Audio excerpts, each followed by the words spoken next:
मेरे प्यारे दर्शक, आपसे आशा करता हूँ कि माँ प्रमिला धाम चैनल को सब्सक्राइब अवश्य करें। इस चैनल पर धार्मिक, प्रेरणादायक और रोचक कहानी सुनने और देखने को मिलेगी। आपसे विनती करता हूँ कि इस चैनल को अवश्य सब्सक्राइब करें और 5 दोस्तों के पास जरूर शेयर करें। तो चलिए कहानी की ओर चलते हैं। बहुत समय पहले की बात है।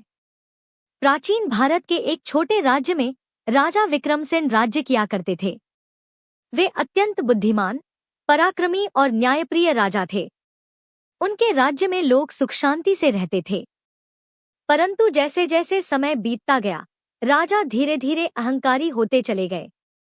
वे अपने अधिकारों का घमंड करने लगे और अब उनके मन में यह प्रश्न उठने लगा कि क्या सच में कोई मुझसे बड़ा है? साधु का आगमन। एक दिन राज्य में एक महात्मा आए जिनका नाम था स्वामी अच्युतानंद। वे बहुत ज्ञानी, संयमी और तपस्वी थे। उनके चेहरे पर एक दिव्य आभा थी। लोग दूर दूर से उनके प्रवचन सुनने आते थे। राजा ने भी उनके बारे में सुना और उन्हें राजमहल आमंत्रित किया। राजा ने उनका स्वागत बड़े सम्मान से किया और पूछा, स्वामी जी, क्या सच में यह संसार कोई ईश्वर चलाता है या यह केवल भाग्य और कर्म का खेल है? स्वामी मुस्कुराए और बोले, राजन, ईश्वर ही इस ब्रह्मांड का कर्ता धर्ता है। मनुष्य को कर्म का अधिकार है, फल भगवान के हाथ में है। राजा को यह सुनकर ठेस लगी। उसने कहा, अगर सब कुछ ईश्वर तय करता है तो मैं राजा क्यों हूं? मेरे पास अधिकार, सेना, धन, वैभव सब कुछ है। मैं जो चाहता हूं वह होता है। क्या यह मेरे सामर्थ्य का प्रमाण नहीं? स्वामी ने शांत स्वर में कहा, राजन, अगर आपकी यही भावना है तो एक परीक्षा कीजिए। राजा ने उत्सुक होकर पूछा, कैसी परीक्षा? स्वामी बोले, आप कल सूर्योदय से सूर्यास्त तक कुछ भी कर सकते हैं, पर एक शर्त रहेगी, आपको एक दिन के लिए ईश्वर बनना होगा। मतलब आप दिन भर में जो भी चाहें आपको करना होगा, परंतु आप किसी निर्दोष को कष्ट नहीं पहुंचा सकते। राजा ने सहर्ष स्वीकार कर लिया। उसे विश्वास था कि वह सब कुछ कर सकता है। अगले दिन की शुरुआत हुई। राजा ने आदेश दिया कि पूरे राज्य में उत्सव मनाया जाए। गरीबों को सोना बांटा जाए, व्यापारियों को कर से मुक्त किया जाए और सभी मंदिरों में भंडारे चलें। राज्य में खुशहाली फैल गई। लोग राजा की जय जयकार करने लगे। एक अंधा भिक्षुक। दोपहर को राजा दरबार में बैठा था कि एक अंधा भिक्षुक वहां आया। वह थकाहारा लग रहा था और फटे कपड़े पहने था। उसने कहा, महाराज, मैं वर्षों से तप कर रहा था।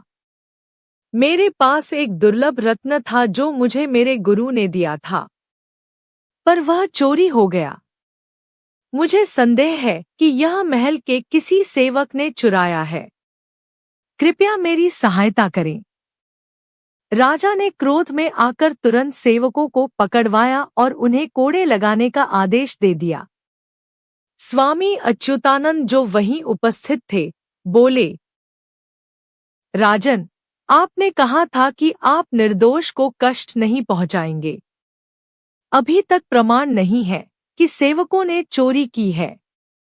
राजा गुस्से में बोले, मैं राजा हूं, मेरा निर्णय ही प्रमाण है। स्वामी चुप हो गए। सेवकों को दंड मिला, परंतु रत्न नहीं मिला। रहस्य खुला। शाम होते होते राज्य में तूफान आ गया। महल की छत का एक हिस्सा गिर गया और उसी के नीचे से एक छोटी सी संदूक मिली जिसमें वह रत्न रखा हुआ था। अब सब समझ गए कि सेवक निर्दोष थे। राजा शर्मिंदा हुआ। उसने सेवकों से माफी मांगी और भिक्षुक को रत्न लौटा दिया। अब वह स्वामी के पास गया और बोला, स्वामी जी, आपने ठीक कहा था। मैं खुद को ईश्वर समझ बैठा था, लेकिन आज समझ आया कि ईश्वर ही सबका विधाता है। स्वामी मुस्कुराए और बोले, राजन, सत्ता और शक्ति का सबसे बड़ा मूल्य यह है कि वह विनम्रता और न्याय के साथ प्रयोग की जाए। अहंकार सबसे बड़ा अंधकार है। राजा ने उनके चरणों में प्रणाम किया और प्रतिज्ञा ली कि अब वह सत्य और धर्म के मार्ग पर चलेगा। परिणाम: उस दिन के बाद से राजा विक्रमसेन ने जीवन में अहंकार छोड़ दिया। वह और भी अधिक धार्मिक, न्यायप्रिय और प्रजा हितैषी बन गया। महात्मा अच्युतानंद राज्य में कई वर्षों तक रहे और लोगों को धर्म, भक्ति और संयम का मार्ग दिखाते रहे।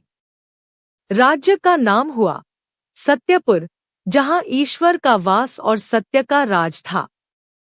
सीख: यह कहानी हमें सिखाती है कि ईश्वर में आस्था, सत्य की राह और विनम्रता ही जीवन का सच्चा मार्ग है। जब मनुष्य अपने अधिकारों का अहंकार करता है, वह अपने ही विनाश की नींव रखता है। सच्चा धर्म वही है जो दूसरों के प्रति करुणा, दया और न्याय की भावना रखे।